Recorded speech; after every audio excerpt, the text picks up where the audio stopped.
এই প্রতিষ্ঠানের প্রতিদিন প্রায় 100 ব্যাগের উপরে আমাদের চাহিদা। যদি আমার রক্ত দিয়ে একটা প্রাণ বাঁচে তাহলে না অনেক ভালো লাগবে। রমজান মাসে এমনি ব্লাডের প্রচুর সংকট থাকে।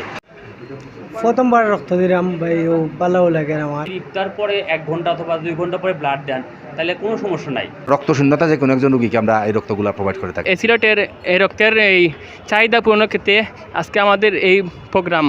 প্রতি বছরের ন্যায় প্রতি বছরই রমজান মাসে সেভ সোশ্যাল অর্গানাইজেশন উদ্যোগে যে একদিন স্বেচ্ছা রক্তদান অনুষ্ঠান আয়োজন করে থাকে। এটার মূল উদ্দেশ্য হচ্ছে যে আমাদের বিভিন্ন মুমূর্ষ থ্যালাসেমিয়া আক্রান্ত রোগী আছে, আমাদের এখানে প্রায় 500-র উপরে থ্যালাসেমিয়া আক্রান্ত রোগী আছে যারা নিয়মিত রক্ত দেয়।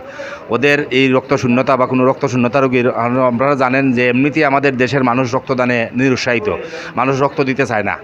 সো আমাদের এই প্রতিষ্ঠানের প্রতিদিন প্রায় 100 ব্যাগের উপরে আমাদের চাহিদা। সেই চাহিদা মোকাবিলায় যে আমাদের সেফটি সোশ্যাল অর্গানাইজেশন প্রতি বছরই চেষ্টা করে যে কিছু মানুষকে যাতে সহযোগিতা, এই রমজান মাসে সামনে ঈদ, যে ঈদে মানুষ যাতে হাসি খুশিভাবে শান্তিতে ঈদ করতে পারে, সেই জন্য তাদের মেইন উদ্যোগ যে আমাদের এই রক্তগুলো মেইনলি আসলে থ্যালাসেমিয়া আক্রান্ত রোগী যারা আছে, যে তারা যে তাদের শরীরে যে ব্রণমেরু অস্থিমজ্জা যেটা তাদের শরীরে কাজ করে না, তারা যতদিন বাঁচবে অন্য রক্তরে বাঁচতে হবে। সো বিশেষ করে আমাদের এই রক্তগুলো থ্যালাসেমিয়া আক্রান্ত রোগীদেরকে আমরা বেশি প্রপার করে থাকি, সাপোর্ট দিয়ে থাকি। তো আরও যদি রক্তশূন্যতা বা প্রেগনেন্সির সমস্যা বা যে কোনো ক্যান্সার আক্রান্ত রোগী,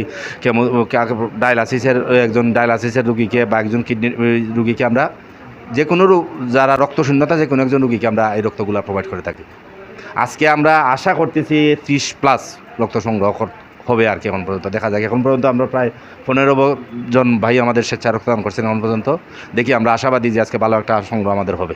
ধন্যবাদ টাইমস 24 নিউজকে, সেফটি সোশ্যাল অর্গানাইজেশনের এই উদ্যোগে এবং মুজিব জাহান এই রেড ক্রিসেন্টের সহযোগিতায় স্বেচ্ছায় এই রক্তদান কর্মসূচি চলছে।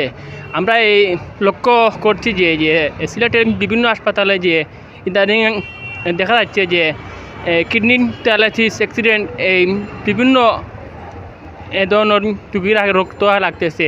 সেই অনুপাতে সিলেটের এই রক্তের এই চাহিদা পূরণের ক্ষেত্রে আজকে আমাদের এই প্রোগ্রাম। গত রমজানেও আমাদের এই প্রোগ্রামটা অব্যাহত ছিল। আশা রাখছি যে 30 থেকে 40 জন এই রাত 2টার ভিতরে রক্তদান করবেন। এখানে আমাদের এই সংগঠনের সদস্য আছে 15 থেকে 20 জনের মতো আছে। এবং রমজান মাস উপলক্ষে এটা আসলে মানে বলার অপেক্ষা না কত বড় একটা প্রশংসনীয় কাজ। মানে রমজান মাস উপলক্ষে রমজান মাসে এমনি ব্লাডের প্রচুর সংকট থাকে। সেই হিসাবে এই একটা সংগঠনের এই আয়োজনটাকে অবশ্যই আমি সাধুবাদ জানাই এবং এরকম আয়োজন দরকার রমজান মাস উপলক্ষে। অন্তত ইফতার পরে অথবা তারাবির নামাজ পরে হলেও যদি মোটামুটি 10 ব্যাগ 15 ব্যাগে যদি আমরা কালেকশন করতে, সেটা আমাদের অনেক বড় একটা ব্যাপার। আসলে রমজান মাসে একটু পানি শূন্যতা হয় শরীরে, এই জন্য একটু ভয় কাজ করে। কিন্তু আপনার যদি ইফতার পরে 1 ঘন্টা অথবা 2 ঘন্টা পরে ব্লাড দেন, তাহলে কোনো সমস্যা নাই। আমি মনে করি রমজান মাসে ব্লাড দেওয়ার মূল টাইমটা হচ্ছে তারাবির নামাজ পরে 10টার পর থেকে সেহরির আগ পর্যন্ত যদি ব্লাড দেন, দিয়ে আপনি রেস্ট নিলেন, পরে আপনার রোজা রাখতে কোনো সমস্যা হবে না। আর রোজা রাখা অবস্থায় ব্লাড দিলে একটু কঠিন হয়ে যায়, যে ব্লাড দিলে একটু শরীর এমনি একটু হালকা হয়ে যায় এবং একটু পানি শূন্যতা কাজ করে। এটাই কি আর রমজান মাসে মানুষের ভয় কাজ করে, রমজান থেকে ব্লাড দিলে আমি রোজা রাখতে আমার অনেক কষ্ট হবে অথবা রোজা রাখলে এমনি পিপাসা কাজ করে, এটাই কি ভয়ের কাজ করে। প্রথমবার রক্ত দিলাম ভাই, ও ভালোও লাগে আমার, ও সবচেয়ে ভালোও লাগে প্রথমবার রক্ত দিয়া।